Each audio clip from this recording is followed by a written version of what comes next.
Olá pessoal, no vídeo de hoje a gente vai conhecer um pouco mais os principais grupos da tabela periódica. Meu nome é Juliana Baptista Simões, sou professora do Instituto Federal Fluminense, campus Itaperuna. Bem, aqui a gente tem a organização da tabela periódica e a gente pode ver que ela é organizada em 7 linhas, também chamadas de períodos, e em 18 colunas. Essa é a nomenclatura mais nova, recomendada pela IUPAC. Uma nomenclatura mais antiga dividia as famílias ou colunas da tabela periódica em 2 grupos, A e B. Os elementos do grupo A eram os elementos chamados de representativos, e os elementos do grupo A eram constituídos pelas colunas 1 e 2, que eram então chamadas de 1A e 2A, e pelos elementos dos grupos 13 ao 18, que eram chamados respectivamente 3A, 4A, 5A, 6A e assim por diante. E os metais de transição que se encontram no meio da tabela periódica, na parte central da tabela periódica, era chamada de elementos não representativos ou família B. Bem, nós vamos falar em especial por cada uma de uma coluna, de uma família da tabela periódica. A gente tem aí a primeira coluna ou família da tabela periódica, conhecida como os metais alcalinos. Observe que o hidrogênio, ele, apesar de estar posicionado nessa primeira coluna, ele não faz parte dos elementos aí conhecidos como metais alcalinos, porque o hidrogênio não é um metal. Depois a gente tem os metais alcalinos terrosos no grupo 2, os elementos chamados de transição, ou também chamados de metais de transição, porque todos eles são metálicos, os elementos chamados de metais de transição interna, que possui aí o último subnível com elétrons preenchidos no subnível F.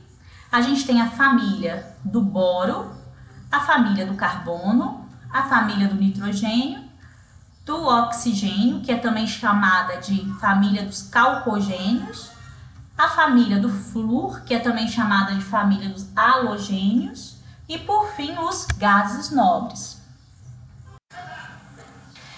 Falando um pouquinho mais sobre o grupo 1 da tabela periódica, eles são os metais alcalinos e todos eles são metais e são macios, isso é, eles são facilmente cortados. E eles apresentam as outras características dos metais também: cor acinzentada e brilhante, condutividade térmica e elétrica, e eles devem ser armazenados em um frasco, protegidos aí da umidade do ar ou mesmo da água líquida e também de oxigênio, porque eles são altamente reativos.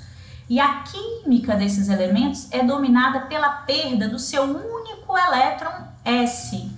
Então, todos os metais que formam essa família, o lítio, o sódio e o potássio, por exemplo, eles possuem um elétron na sua última camada, no subnível S1.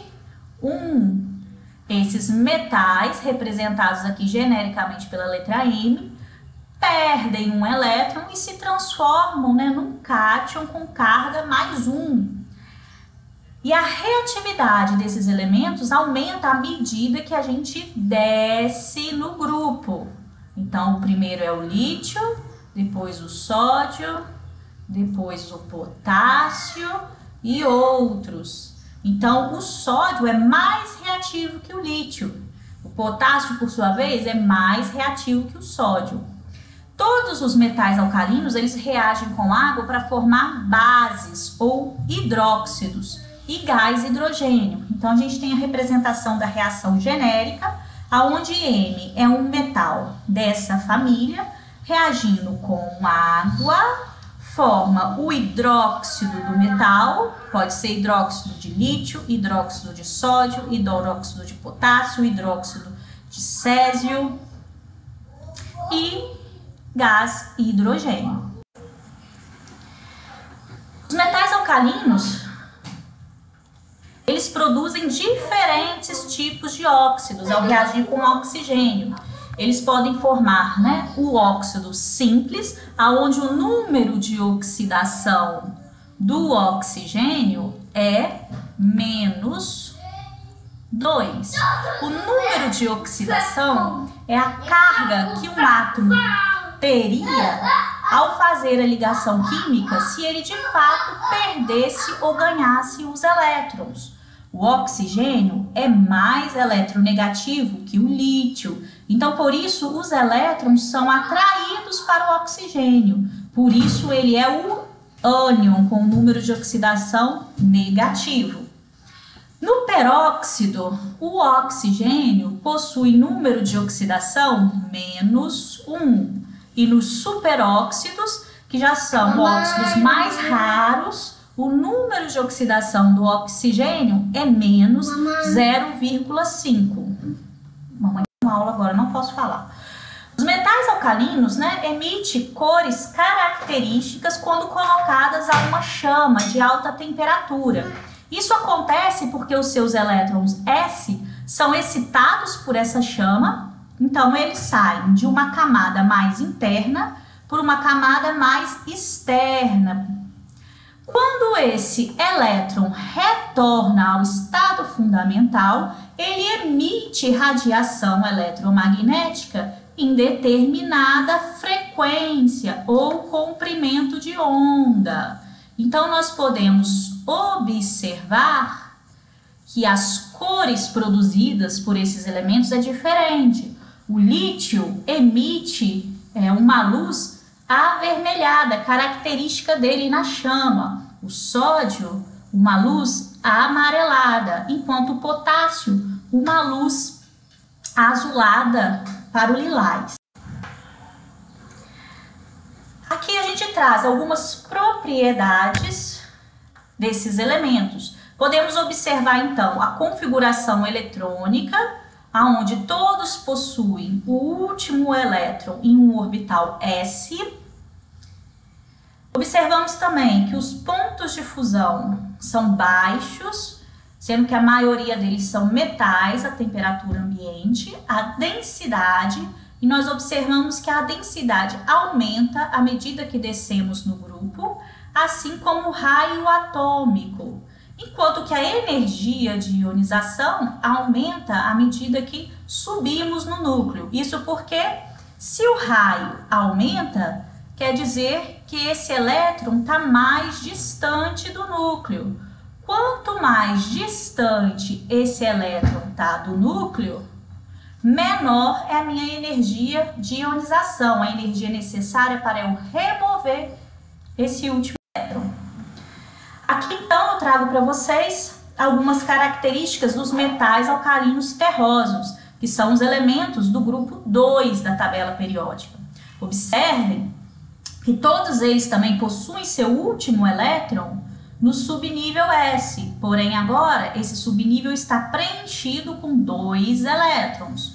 O raio atômico aumenta à medida que descemos nesse grupo, e a energia de ionização aumenta à medida que subimos nesse grupo. A química desses compostos é dominada então pela perda dos seus 2 últimos elétrons, que estão no subnível S. Esses metais alcalinos terrosos, eles são um pouco mais duros do que os metais alcalinos, ou seja, mais difíceis de serem cortados. São mais densos do que os outros também. E são menos reativos que os elementos do grupo 1. O berílio, por exemplo, não reage com água. O magnésio já reage com água em altas temperaturas, quando a água está na sua fase vapor. E do cálcio em diante, eles reagem então com água, conforme os elementos do grupo 1, formando a base, o hidróxido, e também o gás H2. O hidrogênio, ele é um elemento singular e ele não é um metal. E ele é muito frequentemente na natureza e em todo o universo, ele ocorre como um gás diatômico incolor, o H2, diatômico, porque é uma molécula formada por 2 átomos. Ele pode tanto ganhar elétrons para formar o hidreto, como perder elétrons para formar o cátion hidrônio. O hidrogênio só ganha elétrons quando ele faz ligações químicas com os elementos do grupo 1 e do grupo 2. Toda vez que o hidrogênio está ligado a outros elementos, ele vai formar o cátion hidrônio, principalmente em soluções aquosas. E agora nós vamos dar um salto para a família ou grupo 16 da tabela periódica, que é a família que se inicia com oxigênio e é conhecida como calcogênios. A parte interessante dessa família é que a configuração eletrônica da sua última camada, eles possuem 6 elétrons no total.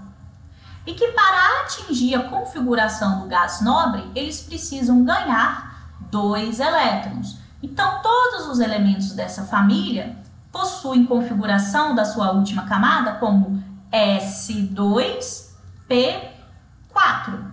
Para preencher, então, o último subnível P4,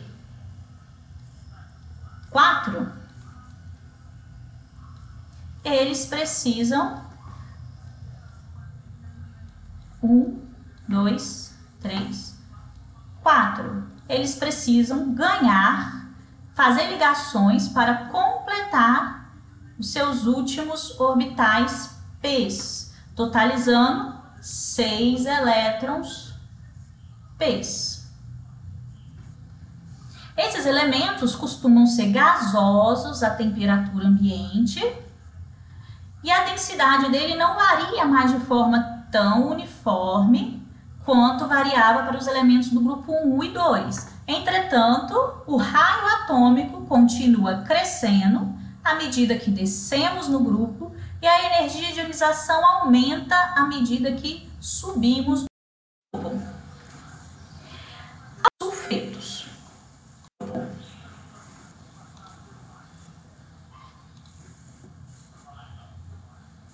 A química dos halogênios, então, é dominada pelo ganho de um elétron para formar um ânion.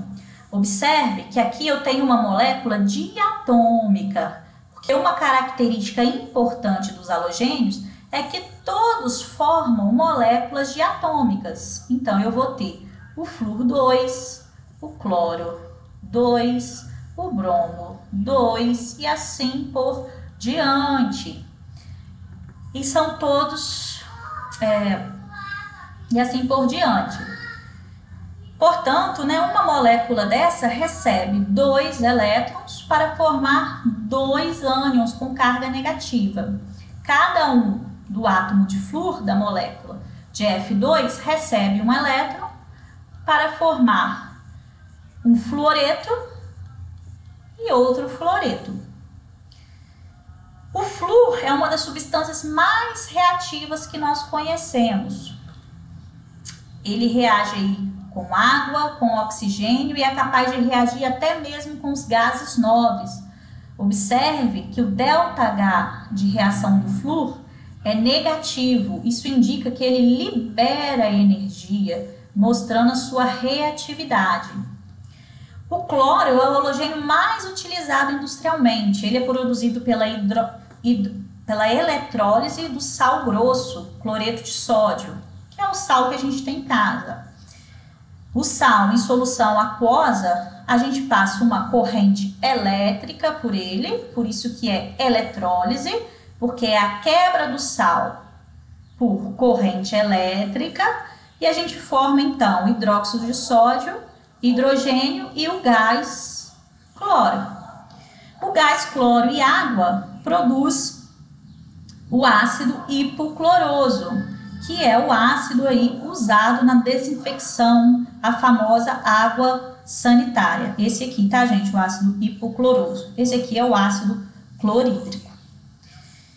Todos os compostos dos halogênios com hidrogênio são ácidos fortes, com exceção aí do ácido fluorídrico.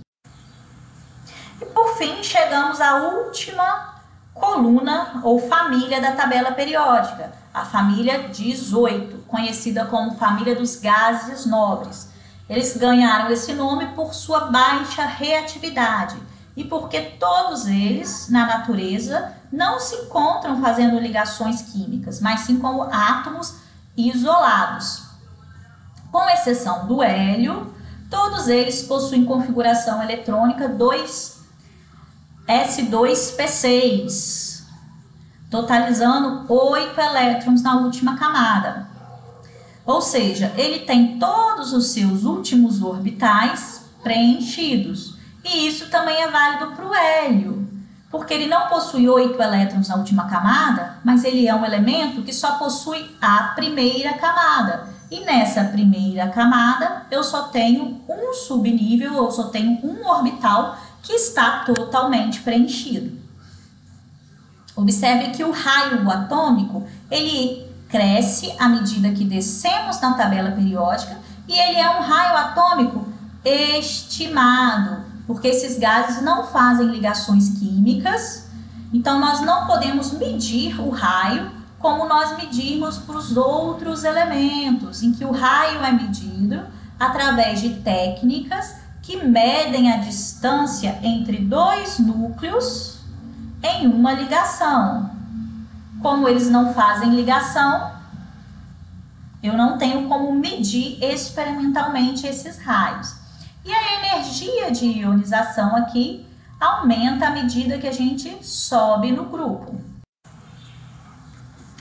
Todos os gases nobres, né, são não metais gasosos, como o nome já fala, e são monoatômicos, ou seja, eles não fazem ligação entre si e nem com outros elementos da tabela periódica. Eles são notoriamente não reativos porque têm os subníveis sp completamente preenchidos. Os primeiros compostos de gases nobres foram preparados em 1962 e utilizando o xenônio e o flúor. Hoje a gente também conhece alguns compostos de gases nobres com criptônio, com argônio. Aqui a gente chega ao fim, então, de falar um pouquinho dos grupos da tabela periódica. Até a próxima, pessoal!